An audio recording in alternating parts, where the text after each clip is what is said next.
ایک شخص وہ ہے جس کی فطرت مسخ ہو گئی ہے، گناہوں میں، گندگیوں میں اتنا آلودہ ہے، غرق ہے کہ وہ اندر اس کی فطرت کا نور بالکل ختم ہو گیا۔ یا ایک شخص وہ ہے جو تعصب کی وجہ سے کوئی بات سننے کو تیار نہیں، ایک شخص وہ تکبر کی وجہ سے کوئی بات سننے کو تیار نہیں۔ تو یہ میں ان کو ایب نارمل کہہ رہا ہوں۔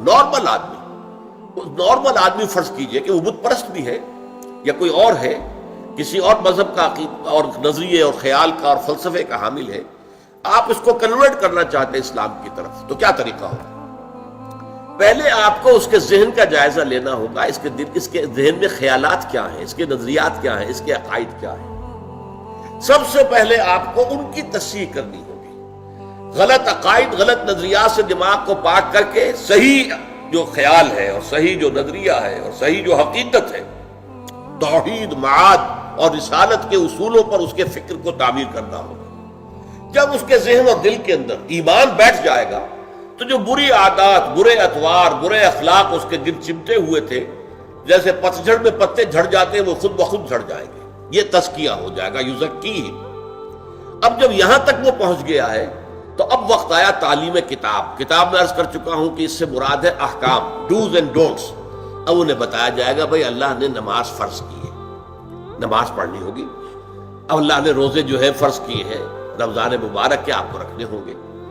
اگر آج چھوٹتے ہی اسے نماز کہیں گے، جیسا کہ ہمارے بہت سے لوگ کرتے ہیں اپنے بچوں سے، بھائی نماز پڑھا کرو، اب وہ یہ دیکھتے ہی نہیں کہ آپ نے جس تعلیم گاہ میں اسے بھیجا ہوا ہے وہاں تو اس کے دماغ میں کچھ اور ہی خناس پیدا ہو چکا ہے۔ اس کے ذہن میں ڈارونزم بیٹھا ہوا ہے، وہ سمجھتا ہی نہیں کہ انسان کیسے پیدا کیا گیا، تو ایک حیوان ہے، بس ذرا سا ارتقاء یافتہ حیوان ہے اور بس ختم۔ یہ کیا خلیفت اللہ اور یہ کیا مسجود ملائک، کس بلا کا نام ہے؟ اس کے دماغ میں وہ بات فٹ بیٹھتی نہیں۔ اس کے دماغ میں مارکسزم بیٹھا ہوا ہے، اس کے دماغ میں فرائڈزم بیٹھا ہوا ہے، اس کے دماغ میں لاجیکل پوزیٹیوزم بیٹھا ہوا ہے، یا کچھ اور ہے۔ یہ تو میں اپنے بچوں کی بات کر رہا ہوں نا، اس لیے کہ ان کے بت پرستی تو ان کے دماغ میں نہیں ہے الحمدللہ، لیکن یہ چیزوں تو ان کے دماغ میں ہے نا۔ تو پہلے آپ ان کے دماغ کی تطہیر کیجئے، ان کے فکر کی تصحیح کیجئے، ان کے خیالات صحیح بنیاد پر استوار ہو، تب کہیں کہ نماز پڑھو۔ ورنہ محض یہ نماز پڑھا کرو، تم نے نماز نہیں پڑھی، ڈانٹ دیا آپ نے، اس سے کچھ حاصل نہیں۔ تو جو نارمل طریقہ ہے، پہلے فکر کی تطہیر ہو، اس سے اخلاق کی تطہیر خود بخود ہو جائے گی۔ برے اعمال کو برے نظریات سے غذا ملتی ہے۔ جب نظریہ یہاں یہ بیٹھ جائے گا کہ مرنے کے بعد جی اٹھنا ہے اور جواب دہی کرنی ہے اپنے ایک ایک فعل اور عمل کی، تو خود بخود جو ہے انسان کے وہ جو بھی اس کے جو پتے لگے ہوئے تھے برائیوں کے، وہ پتے پتجھڑ کے موسم کے ساتھ جھڑ جائیں گے۔ اب انہیں فقہ کی تعلیم دیں، قرآن کے احکام بتائیں، اس کے آداب بتائیں، حرام کیا ہے حلال کیا ہے یہ بتائیں، اور پھر سب سے اونچا درجہ جو ہوگا، اسے کہیے کہ متخصصین جو ہوتے ہیں، اسپیشلائزڈ، وہ حکمت کی تعلیم ہو۔ اور حکمت کیا ہے؟ ایک حکمت اصولی ہے، حکمت ایمانی، حکمت ایمانیہ راہم بخاں۔ یہ بڑا عمدہ شعر ہے مولانا روم کا، چند خانی حکمت یونانیہ۔ کب تک یونانیوں ہی کی حکمت اور فلسفہ پڑھتے رہو گے؟ افلاطون نے یہ کہا اور ارسطو نے یہ کہا اور سقراط نے یہ کہا اور فلاں نے یہ کہا اور یہ ریئلزم ہے اور یہ جو ہے آئیڈیلزم ہے، کب تک ان چکروں میں رہو گے؟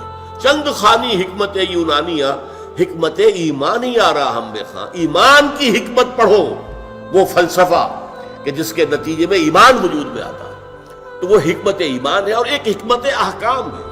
حکمت احکام کیا ہے؟ یہ چیز کیوں فرض کی گئی، اس کی آپ کو وجہ معلوم ہو جائے، یہ چیز کیوں حرام کی گئی، اس میں ہمارے لیے کیا فائدہ ہے۔ یہ در حقیقت ہماری بہبود کے لیے، ہماری بھلائی کے لیے، ہماری خیرخواہی کے لیے کام دیے گئے۔ جب یہ چیزیں معلوم ہوتی تو اب شریعت بھاری نظر نہیں آئے گی، بلکہ وہ شریعت تو آپ کے اپنے دل کی آواز ہوگی کہ ہاں ایسا ہی ہونا چاہیے، فی الواقع یوں ہی ہونا چاہیے تھا۔ دیکھنا تقریر کی لذت کہ جو اس نے کہا، میں نے یہ جانا کہ گویا یہی میرے دل میں ہے۔ یہ ہے natural process of converting a person to Islam and iman. اس طریقے سے حضور صلی اللہ علیہ وسلم نے لوگوں کو تیار کیا۔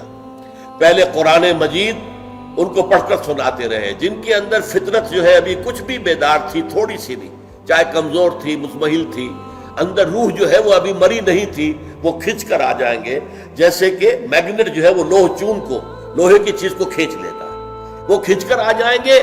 اب ان کو قرآن مجید کے ذریعے سے ایمان کی تعلیم اور قرآن مجید کے ذریعے سے ان کا تزکیہ اور قرآن مجید کے احکام کی تعلیم اور قرآن مجید کی حکمت کی تعلیم، یہ چاروں چیزیں قرآن سے متعلق ہیں۔ اس لیے کہ حضور کا اعلیٰ انقلاب قرآن ہے۔ اتر کر حرا سے سوئے قوم آیا اور ایک نسخہ کیمیا ساتھ لایا۔ بہت عمدہ شعر ہے مولانا حالی کا کہ حرا سے اترے نسخہ کیمیا لے کر قرآن مجید، اور ایک نسخہ کیمیا ساتھ لایا۔ تو یہ اتر کر حرا سے سوئے قوم آیا اور نسخہ کیمیا ساتھ لایا، اس سے آپ نے تو انقلاب برپا کیا۔